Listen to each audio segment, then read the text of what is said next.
لیکن جہاں تک سفر کی وجہ تسمیہ کی بات ہے تو سفر کا معنی ہوتا ہے خالی ہونا. اس سفر کو سفر اس لیے کہا کرتے تھے، نام یہ اس لیے رکھا گیا اس کا کیونکہ زمانہ جاہلیت میں یہ رواج تھا لوگوں کا کہ وہ جب محرم کا مہینہ ختم ہوتا تھا تو اب وہ سفر کے مہینے میں گھر سے باہر نکلتے تھے، سفر کرتے تھے.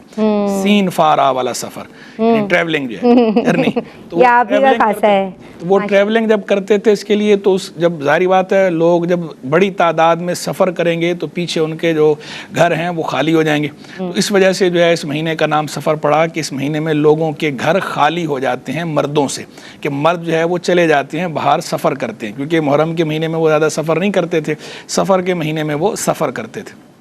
ایک دوسری وجہ یہ ہے کہ چونکہ محرم کے مہینے میں کی حرمت کا وہ خیال کرتے تھے کہ محرم کے مہینے کے اندر لڑائی جھگڑا منع ہے، قتال کی جات نہیں ہے، جنگ و جدال کی جات نہیں ہے. وہ قبائلی لوگ تھے، جنگجو تھے، ویریئرز تھے، تو وہ کیا کرتے تھے، وہ بھی لڑائی جو ہے وہ محرم میں نہیں کرتے، تو اب وہ سفر کے مہینے میں لڑائی وغیرہ کرتے تھے، اس کے لیے باہر نکلتے تھے، جس کی وجہ سے پیچھے گھر بھی خالی ہو جاتے تھے. اور دوسرا جس کے ساتھ وہ لڑائی کر رہے ہیں، فریق کے ساتھ، فریق مخالف جو ہے، تو جو ان کا فریق مقابل ہے اس کے ساتھ بڑی جو لڑائی ہوتی تھی، اس لڑائی میں وہ ان کو بے سر و سامان کر دیتے تھے، یعنی انہیں بھی خالی کر دیا، ساد و سامان ان کا جو ہے وہ قتل و غارت ہوئی، لوٹ مار ہوئی، ظاہری بات ہے وہ خالی ہو گئے ساد و سامان سے. تو اس وجہ سے اس کا نام سفر پڑا، گھر خالی ہونے کی وجہ سے. اسی طرح جو ہے وہ تجارت وغیرہ جو کرتے تھے، تجارت کے لیے بھی وہ سفر کرتے تھے، یعنی سفر ان کا صرف جنگ و جدال کے لیے نہیں ہوتا تھا، تجارت کے لیے بھی ہوتا تھا اور دیگر مقاصد کے لیے بھی ہوتا تھا. تو جو ان کے سفر کی وجہ سے مردوں سے گھر خالی ہو جاتے تھے، اس وجہ سے اس کا نام سفر پڑا ہے بنیادی طور پر.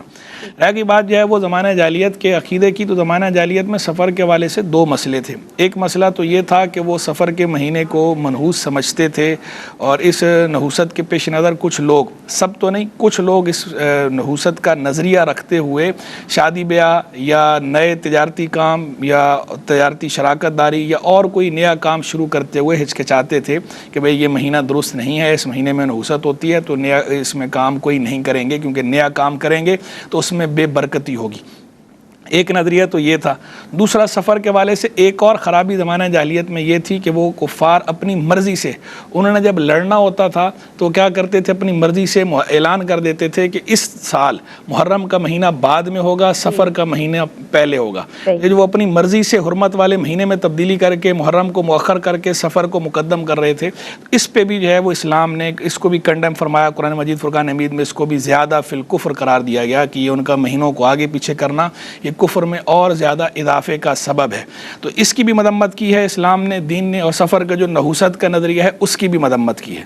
بہت شکریہ مفتی صاحب آپ کا. آپ لوگ براہ راست کالز کے ذریعے بھی شامل ہو سکتے ہیں. اس وقت ایک بریک لے رہے ہیں، درود پڑھتے رہیے. بسم اللہ الرحمن الرحیم. السلام علیکم ورحمۃ اللہ وبرکاتہ. دین اور خواتین میں آپ کا خیر مقدم ہے.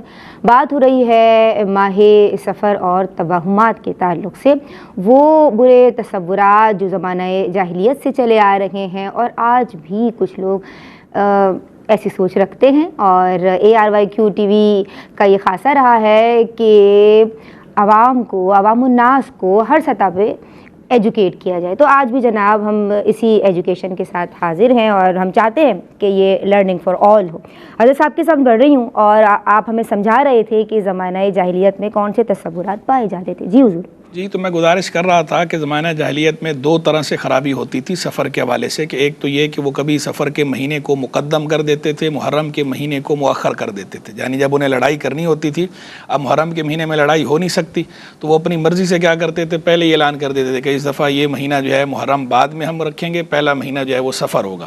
تو اب یہ جو اپنی مرضی سے وہ آگے پیچھے کرتے تھے مہینوں کی تعداد یا مہینوں کی گنتی، تو اس پہ بھی ان کی مذمت کی گئی. قرآن مجید فرقان حمید میں اللہ تبارک و تعالیٰ نے اس پہ بھی ان کی شناعت اور قباحت کو واضح فرمایا اور اس کو بھی زیادہ فی الکفر سے تعبیر فرمایا کہ ان کا مہینوں کو اس طرح آگے پیچھے کرنا یہ کفر میں اضافہ ہے.